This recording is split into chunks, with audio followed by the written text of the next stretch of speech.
Mumbai share बाजारामध्ये आणि निफ्टीतही आज मोठी घसरण नोंदवण्यात आली आहे। मुंबई शेअर बाजारामध्ये 723 अंशांची तर निफ्टीमध्ये 227 अंशांनी घसरण झाली आहे। मुंबई शेअर बाजार 27,000च्या खाली आलाय। जागतिक बाजारपेठेमध्ये कच्च्या तेलाच्या दरांनी पुन्हा एकदा उसळी घेतली, त्यामुळे त्याचा शेअर बाजारावरती परिणाम झाल्याचं तज्ञांचं मत आहे।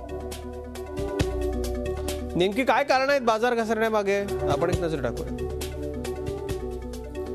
बघा, कच्च्या तेलाचे दर वाढलेत, गुंतवणूकदारांकडून आधीच्या नफ्यावरती कराची मागणी।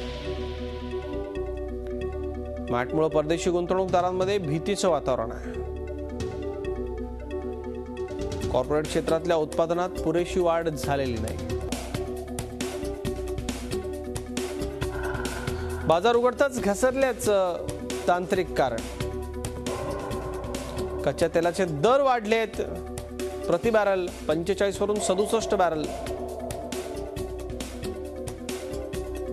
प्रति डॉलर, आणि ही गेल्या काही दिवसांमधली अत्यंत मोठी घसरण आहे। त्यामुळे बाजारात नियमित व्यवहार करणाऱ्यांना याचा मोठा फटका बसलाय। कच्च्या तेलाचे दर प्रति बॅरल वाढलेत आणि मोठ्या प्रमाणात वाढलेत, आणि त्यामुळे बाजार घसरला। आपण बाजार घसरल्याची नेमकी कारणं बघितलीत। निफ्टीमध्ये देखील 227 अंशांनी घसरण नोंदवण्यात आली।